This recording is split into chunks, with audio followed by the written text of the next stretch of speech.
uyu munsi turavuga ku burwayi buzwi nka Fistule. Ni burwayi iki? Ikibazo gifite uburemere bungana iki? Inzobere mu by'ubuzima bw'imyororokere muganga Yerwa Usman aratubwira igitera Fistule n'uburyo ikibazo cyitabwaho. Muri Mozambique kubika amashereka birorohereza ababyeyi n'impinja. Ayo makuru hamwe n'ayandi ni muri kiganiro Bungabunga Ubuzima mugitegurirwa n'ijwi ry'Amerika.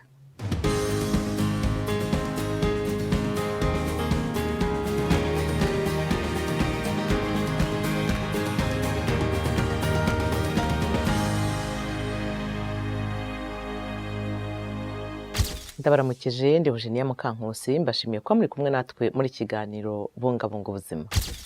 Fistule ni kimwe mu bibazo bishegesha umubyeyi, kikaba na kimwe mu bikomere bituruka ku kubyara. Umubyeyi agira ikibazo cya Fistule iyo yatinze kubise ariko ntabone ubutabazi bwihutirwa ngo abaganga bamubyaze bamubaze. Ishami rya ONU ryita ku buzima OMS rigereranya ko buri mwaka ababyeyi bari hagati y'ibihumbi 50 n'ijana bahura n'iki kibazo. Hakurikijwe imibare itangwa n'umuryango wita kuri ubwo burwayi, miliyoni imwe byibura y'abagore muri Afurika no muri Aziya babana n'ubwo burwayi bwa Fistule butavuwe. Abakurikiranira hafi bavuga ko icyo kibazo kititabwaho mu bihugu bifite umutungo uciriritse bitewe no kubura uburyo bwo kwita kuri abo babyeyi. Abagore bafite uburwayi bwa Fistule ntabwo babasha gufata inkari cyangwa ngo babashe kwifata iyo bashaka kwituma ibikomeye, kandi babaho bajojoba mu buryo bubatera ipfunwe, akenshi bagirwa ibicibwa mu miryango yabo. Reka tunyarukire muri Mozambique aho abagore bafite uburwayi bwa Fistule bagenda barushaho kujya ahabona. Mu rwego rw'ubuzima ababyeyi bafite ubwo burwayi bashobora kugera ku 4,000 ku mwaka. Inkuru irambuye. Indwara yo kujojoba izwi nka Fistule ni iyangirika ry'umuyoboro w'igitsina cy'umugore ritewe no kumara umwanya munini yibyaza ubwe wenyine adafashijwe uko bikwiye n'abaganga. Mu ntara ya Nampula muri Mozambique abagore bafite ubu burwayi baherutse gukorerwa ubuvuzi bwo kubagwa ngo basanwe babifashijwemo n'umuryango Focus Fistula n'urwego rw'ubuvuzi. Ihe amazi enoki werepeshka ntomikinira wira kirokoperare. Simenye igihe inkari zaziye, uruhago rwanjye rurandya. Naje hano ku bitaro bikuru kandi nizeye ko nzakira, nsaba Imana ngo igendane nanjye.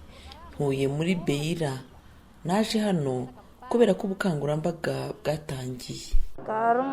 Karo karavitare na pira mayikwaya kinaro hospitali no noro kiniro persa. Nari ntwite hanyuma ku munsi wo kubyara nzaha ku bitaro barambaga ariko umwana arapfa. Ubu nasigaranye ububabare mu ruhago kandi simenya igihe inkari zaziye. Muganga Igor Vaze uzobereye mu kuvura indwara zibasira urwungano rw'inkari akaba baga abarwayi ba Fistule ndetse yaranashinze umuryango Focus Fistula, avuga ko ubwiyongere bw'abivuza iyo ndwara muri Mozambique bushobora kuba buterwa n'ubukangurambaga kuri yo bwiyongereye bigatuma abagore benshi batangira kwivuza. Fistulas levam uma desgraça completa no meio da sociedade e no meio do ambiente familiar são tratáveis. Fistule ishobora gukomera cyane ariko akenshi ishobora kuvurwa, abagore bagasubira kumera nk'uko bahoze mbere. Ndashaka gusaba abantu kudacikwa n'amahirwe yo kubona ubuvuzi. Tumaze imyaka myinshi tubaga abarwayi ba Fistule kandi uyu munsi wa none dushobora gukiza benshi mu barwayi muri iyi ntara. Imibare yemewe iva mu rwego rw'ubuvuzi rwa Mozambique igaragaza intara za Nampula na Niassa nk'izifite umubare munini w'abarwayi ba Fistule kurusha ahandi.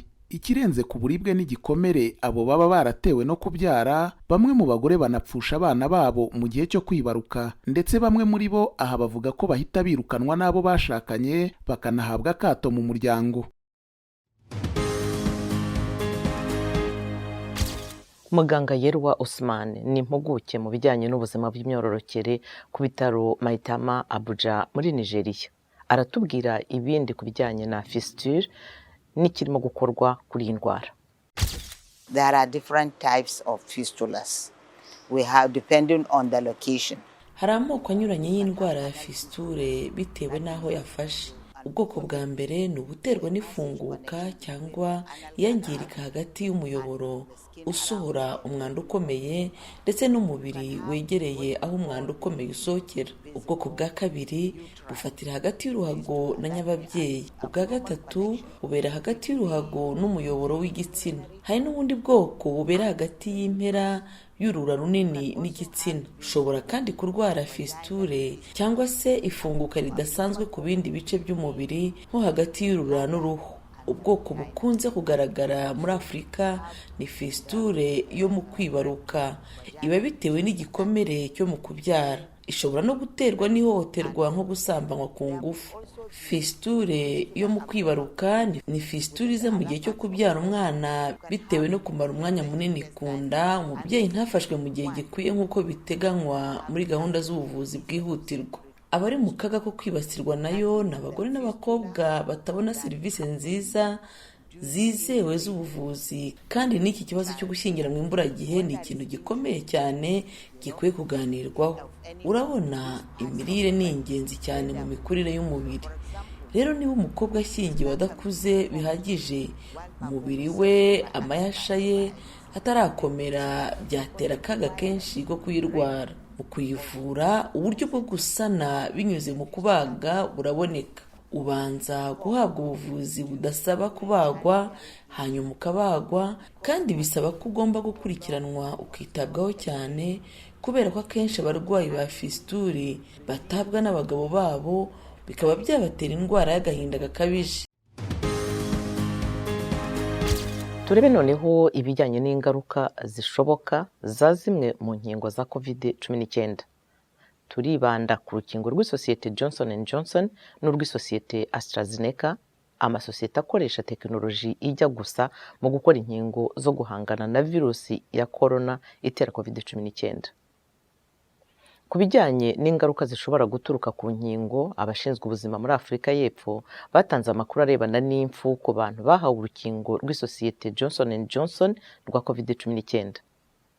N'ubwa mbere isano nk'iyo igaragazwa mu gihugu, abashakashatsi bafite uburambe bavuga ko umuntu yagaragaje ibibazo mu bijyanye n'imyakura akimara guhabwa urwo rukingo, kandi aza gupfa nyuma yo gushyirwa ku mashini yamufashaga guhumeka. Abashinzwe ibijyanye n'amategeko agenga ubuvuzi mu Burayi mu mwaka ushize bavuze ko iki gishobora kuba kimwe mu ngaruka z'urukingo rwa COVID-19 rw'isosiyete AstraZeneca rukoresha tekinoloji nk'iya Johnson & Johnson mu bijyanye na virusi ya corona. Impuguke mu by'ubuvuzi zitanga inama zo kwikingiza COVID-19, kandi bakongeraho ko inyungu zirimo ziruta ibyago byaturuka ku nkingo. Amashereka ni isoko y'intungamubiri impinja zikeneye, ariko siko buri mubyeyi abasha kubonera umwana we amashereka. Kugira ngo abana bose bakivuka babone amashereka, by'umwihariko abavutse batagejeje igihe bafite ababyeyi badashobora kubabonera amashereka, ibitaro by'i Maputo muri Mozambique byashyizeho ububiko bw'amashereka. Kuri ubu nibwo bubiko bwonyine buri mu gihugu. Ibindi kuri iyi nkuru.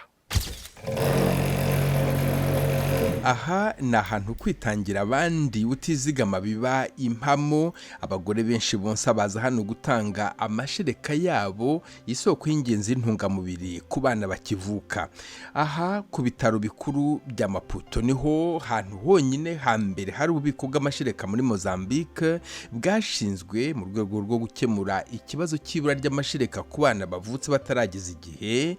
Amashereka atangirwa hano ahabwa abana ba nyina batabasha kubonera amashereka ahagije cyangwa se ntibanabashe kubonsa. Yolanda Langa amaze ukwezi atanga amashereka ye, nubwo akunda kuba ahuze kubera akazi ke ka buri munsi, akora ibishoboka byose akabona akanya ko gutanga ubu bufasha. Nzi uburyo amashereka ari ingenzi ku ruhinja. Nicyo kintu gikomeye tw'ababyeyi dushobora gutanga, kandi numvise ngomba kuza ngatanga amashereka ku bana bayakeneye, wenda bitewe n'uko ba nyina bapfuye cyangwa se umubiri wabo ukora amashereka adahagije. Hari ibyo ababyeyi bagomba kuba bujuje kugira ngo bemererwe gutanga amashereka. Mbere na mbere uyatanga agomba kuba yonsa, agomba kuba afite umwana kandi yonka. Agomba kuba yarakorewe ibizamini kandi ibisubizo bikagaragaza ko nta bwandu bwa virusi ya sida, hepatite B ndetse n'ubwamburugu afite. Madalena Balate ushinzwe gahunda mbonezamirire ku bubiko bw'amashereka mu bitaro bikuru bya Maputo arasobanura uko iyi gahunda ikorwa.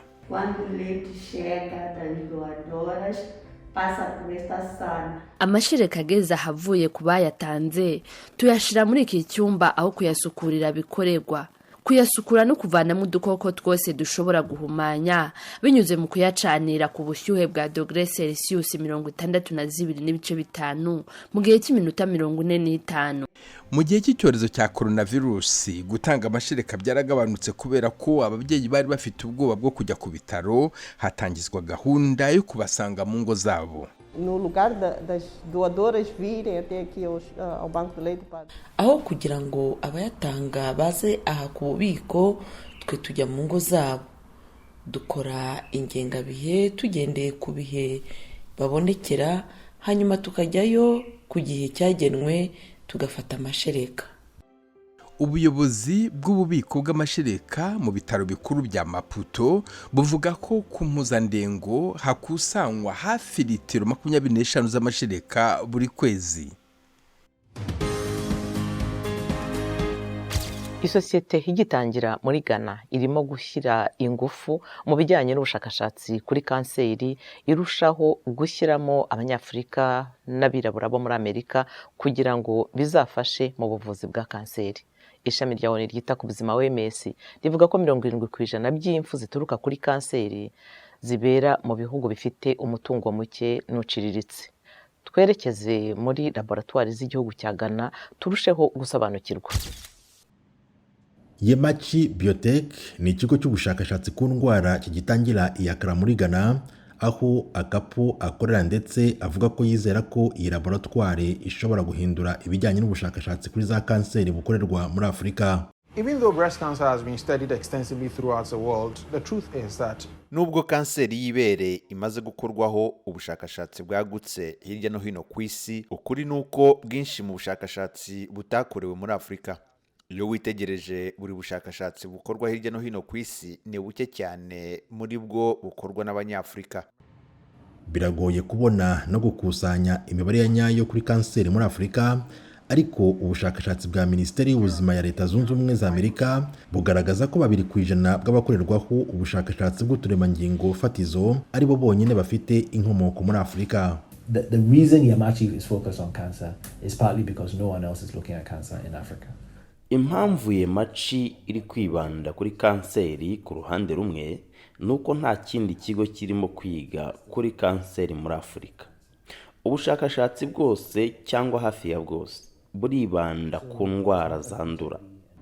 Abanyagana bashinze Yemachi bashyizeho laboratoire ifite ibyangombwa byose nkenerwa, ndetse abashakashatsi bashobora gukusanya imibare bavuga ko izafasha mu buvumbuzi bwo kuvura byimbitse abarwayi ba kanseri bari muri Afurika n'ababa hirya no hino mu bihugu by'amahanga. Cancer is not always the treatment of cancer. Ubuvuzi bwa kanseri ntibugiye kujya bukorerwa gusa mu mavuriro. Ubuvuzi bwa kanseri bugiye kuba muri laboratoire. Bwinshi mu buvuzi bwatangiriye ku meza ya laboratoire. Kandi niba dukeneye gushaka umuti muri Afurika, tuwushakira Abanyafurika, tugomba gutangirira hano. Iki kigo cyanakoze ibikoresho bipima indwara ya human papillomavirus HPV abantu bashobora gukoresha iwabo mu ngo.